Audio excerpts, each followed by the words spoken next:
آج سے ہزاروں سال قبل جزیرہ یرویس کے جنوبی علاقوں میں یمن کے نواب میں ایک شہر آباد تھا جسے سبا کہتے تھے، اور وہاں آباد لوگوں کو سبا کہہ کر پکارا جاتا تھا۔ یہاں کے لوگ نہایت ہی نعمتوں میں تھے اور ہر راحت میں تھے، ہر طرف خوشحالی فصلیں موجود تھیں، مگر یہ قوم شرک میں موجود تھی اور ایک سورج کی پوجا کیا کرتی تھی۔ جب وہاں کے بادشاہ اسارہ جل بن مالک کی موت ہوئی تو اس کی بیٹی بلقیس نے حکومت سنبھالی۔ ملکہ بلقیس ایک قابل عورت تھی جس نے یمن پر 9 سال نہایت خوبصورتی سے حکومت کی۔ دنیا کی الگ الگ علاقوں میں تجارت ہوتی تھی، وہ سبایوں کے ہاتھوں میں تھی۔ یہی وجہ تھی کہ قوم نہایت دولت مند تھی، مگر یہ وہ زمانہ تھا جب مشرق سے مغرب تک ایک عظیم بادشاہ کی طاقتور حکومت اور جاہو جلال کا ڈنکا بجاتا تھا، جسے تاریخ میں سلیمان ابن داؤد کے نام سے جانا جاتا ہے۔ حضرت سلیمان علیہ السلام کی حکومت دنیا پورے علاقوں میں تھی، جسے دارالخلافہ یروشلم شہر کہا جاتا ہے۔ آپ کو ہوا، جنات، چرندے، پرندے اور جانوروں پر حکمرانی عطا کی گئی تھی۔ ایک دن کا واقعہ ہے کہ حضرت سلیمان علیہ السلام نے دربار لگایا تو جن اور سارے جانور اور پرندے سب کے سب ایک حاضر ہوئے، مگر ان کا چہیدہ پرندہ ہدہد غائب تھا۔ آپ نے پوچھا، ہدہد کہاں ہے؟ جب وہ نظر نہ آیا تو سلیمان علیہ السلام نے فرمایا، اگر وہ اپنی غیر حاضری کی کوئی مناسب وجہ پیش نہ کر سکا تو اسے ذبح کر دیا جائے گا۔ ابھی یہ گفتگو ہو رہی تھی کہ ہدہد حاضر ہو گیا۔ پوچھا گیا، تم کہاں تھے؟ ہدہد نے بڑے احترام سے جواب دیا، اے اللہ کے پیغمبر، میں اڑتے اڑتے ایک ایسے ملک میں پہنچ گیا تھا جہاں لوگ شرک میں مبتلا دیکھے۔ وہ آگ اور سورج کی پوجا کرتے ہیں۔ ان کی ایک رانی بھی ہے جسے بلقیس کے نام سے پکارتے ہیں۔ وہ ایک بہت بڑے تخت پر بیٹھ کر حکومت کرتی ہے۔ اس کے تخت میں قیمتی ہیرے جواہرات لال جوہر جڑے ہوئے ہیں۔ اس کے پاس تمام شاہی سامان موجود ہے۔ حضرت سلیمان علیہ السلام نے کہا، اگر تمہاری بات سچ ہے تو میرا خط اس ملکہ تک پہنچاؤ تاکہ وہ شرک سے باز آ جائے، اور خط پہنچانے کے بعد وہاں بیٹھ کر سنو وہ کیا رد عمل اختیار کرتی ہے، اور پھر آ کر مجھے خبر دینا۔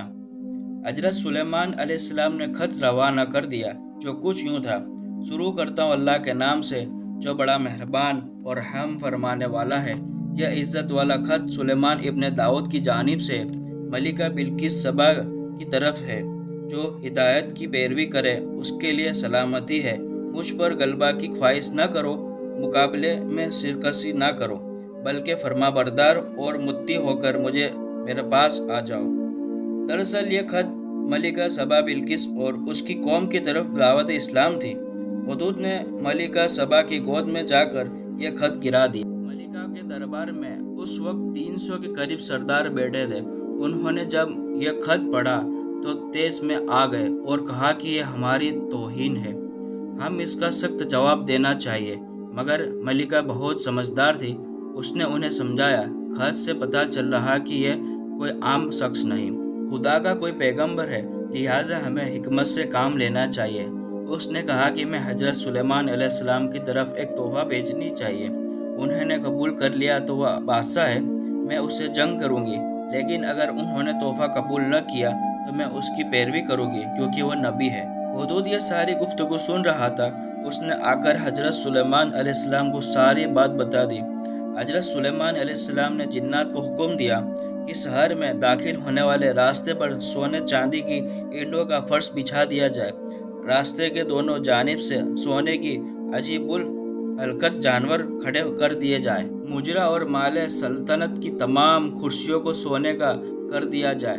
دربار کو ہیرے جواہرات سے متعین کر دیا جائے۔ ادھر بلقیس نے حضرت سلیمان علیہ السلام کے لیے تحفے روانہ کیے، جس میں سونے کی اینٹیں، جواہرات، غلام، کنیزیں اور ملکہ کا ایک خط بھی تھا۔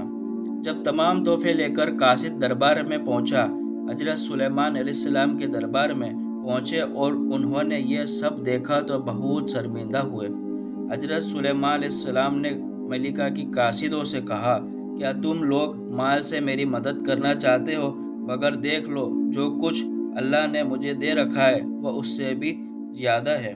یہ تمہیں دیا ہے، لہٰذا تمہارا تحفہ تمہیں مبارک ہو۔ اب تم اپنے تحفے کے ساتھ واپس جاؤ۔ اور اپنی ملکہ سے کہنا کہ ہمارا انتظار کرے، ہم ایک زبردست لشکر لے کر آئیں گے۔ جب خبر ملکہ بلقیس کو پہنچی تو وہ سمجھ گئی کہ یہ اللہ کے نبی ہے، لہٰذا اس نے جنگ کے بجائے حضرت سلیمان علیہ السلام کے دربار میں حاضر ہو کر اپنی اطاعت کا یقین دلانے کا فیصلہ کیا۔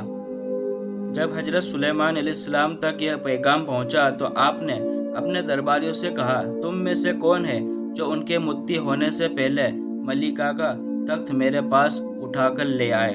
جن نے کہا، آپ کے دربار کو برخاست کرنے سے پہلے میں اسے لا سکتا ہوں، جو کام کی پوری قوت رکھتا ہوں اور امانت دار بھی ہوں۔ پھر ایک اور شخص، اس کے پاس کتابوں کا علم تھا، اس نے کہا کہ میں یہ تخت آپ کو پلک جھپکنے سے پہلے ہی لا دوں گا۔